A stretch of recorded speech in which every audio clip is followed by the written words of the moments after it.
Yana bir kun charchoq bilan o'tdi. Reelslar, keraksiz xabarlar, hamma yoq shovqin. Axborotlar juda ko'p. Men charchadim, miyam og'riyapti. Yo'q, endi shunaqa yashab bo'lmaydi. Men dam olishga boraman, sohilga. Voy, bu yer qanchalik tinch. Fikrlarim tiniqlashdi. Stress g'oyib bo'ldi. Chog'milish, bu mening yangi energiyam. Suv harakatimni uyg'adi. Azizlar, miyamni sog'lom saqlash uchun men quyidagilarni qilaman. Sog'lom ovqatlanaman. Har kuni jismoniy faollik qilaman. Yetarlicha uxlayman.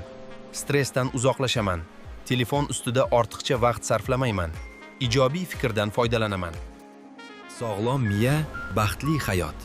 Esda tuting, miyangizni asrang va u sizga energiya beradi.